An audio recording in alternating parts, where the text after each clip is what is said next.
Bhakti is not merely a step in spiritual life, it is both the path and the goal. The heart that learns to love God needs nothing more. All other disciplines, knowledge, meditation, ritual, or austerity find their fulfillment only when they blossom into devotion. Knowledge without love is dry, action without devotion is hollow. Bhakti gives life and warmth to both. If karma is the body and knowledge is the head, then bhakti is the heart, the living force that sustains and sanctifies the whole.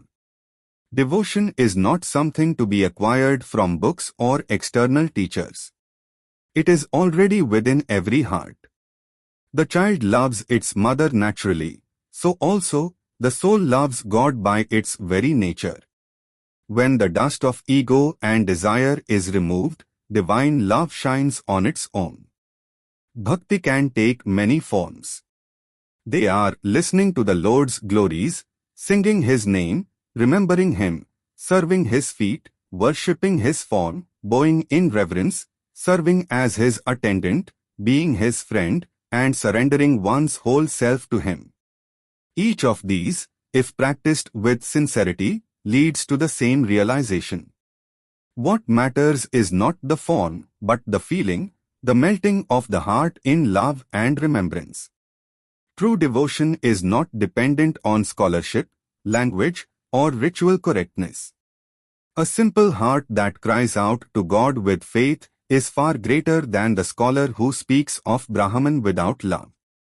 Even an unlettered person who says Rama with tears in his eyes reaches God sooner than the learned who recite without feeling.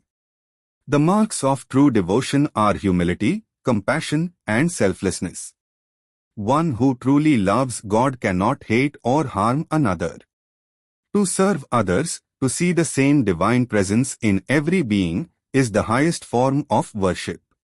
The bhakta does not ask for personal gain or even liberation.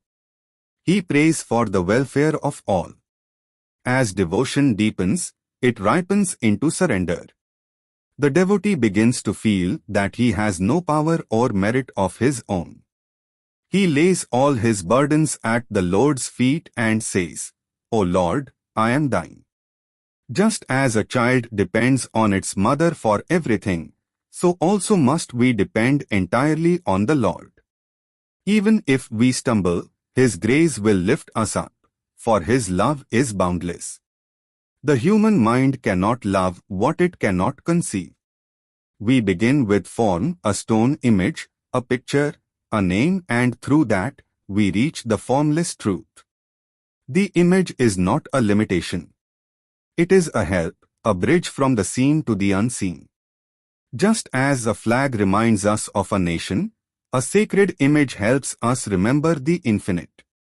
Devotion should not be confined to temples or rituals alone. Every act of life can become an offering. When we light a lamp, speak kind words, do our duty honestly, or feed a hungry being, all these, done in remembrance of God, become worship. Life itself becomes a continuous prayer when every breath is taken in His thought. God's grace is not earned by effort alone. When the heart is filled with humility and longing, His compassion flows unasked. Our effort may be small, but His mercy is infinite. It is enough if we turn to Him sincerely. He will do the rest.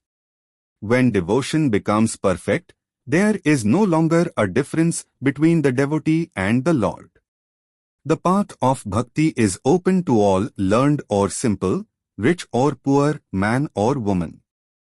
To love, to surrender, and to remember God in all things, that alone is enough. Let your whole life be an offering to God, then every moment is bhakti.